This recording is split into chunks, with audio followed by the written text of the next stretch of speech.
VAT দিবস ও VAT সপ্তাহ উপলক্ষে 1 লাখ নতুন প্রতিষ্ঠানকে ভ্যাট নিবন্ধনের আওতায় আনতে চায় জাতীয় রাজস্ব বোর্ড এনবিআর। মূলত কর জালের আওতা বাড়াতে এমন উদ্যোগ বলে জানান সংস্থাটির চেয়ারম্যান। মঙ্গলবার রাজধানীতে ভ্যাট সপ্তাহ উপলক্ষে আয়োজিত সংবাদ সম্মেলনে এসব কথা জানান তিনি। বলেন, ব্যাংক খাতের অস্থিরতা আর সরকারি প্রকল্প কম বাস্তবায়ন হয় কমেছে রাজস্ব আদায়ের পরিমাণ।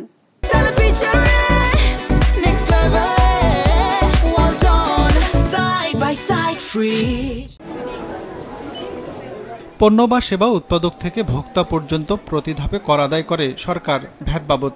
তথ্য বলছে, দেশে ভ্যাট প্রদান করে এমন নিবন্ধিত প্রতিষ্ঠান রয়েছে 6,44,000, যারা গেল অর্থ বছর 38% ভ্যাট প্রদান করেছে সরকারকে।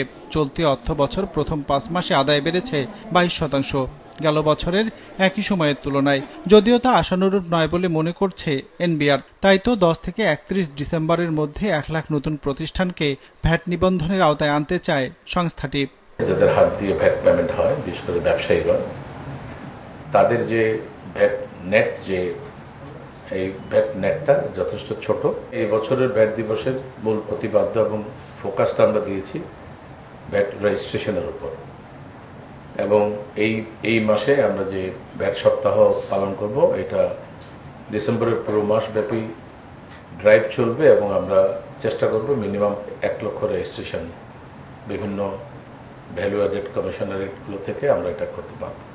মঙ্গলবার ভ্যাট দিবস উপলক্ষে আয়োজিত সংবাদ সম্মেলনে সংস্থাটির চেয়ারম্যান জানান, পরিবর্তিত পরিস্থিতিতে ব্যাংকিং খাতের সংকট, বাণিজ্যিক প্রতিষ্ঠানগুলো নানা সমস্যা আর সরকারি প্রকল্প কম বাস্তবায়ন হয় আয় কমেছে এনবিআরের। জানান, এরপরেও গেল নভেম্বরে ভ্যাট আদায়ের প্রবৃদ্ধি হয়েছে 16%, ডিসেম্বরে যা ছাড়াতে পারে 20%।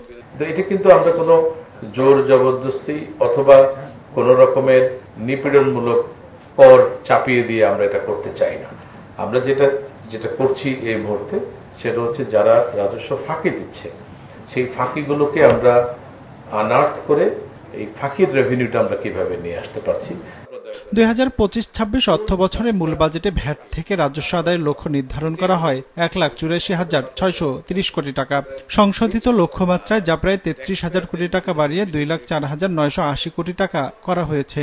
যেখানে অর্থ বছরের প্রথম 4 মাসে ভ্যাট আদায়ের ঘাটতি ছিল 17,000 কোটি টাকা, সেখানে এত বড় লক্ষ্য অর্জন কতটা সম্ভব হবে এমন প্রশ্ন ছিল এনবিআর চেয়ারম্যানের কাছে।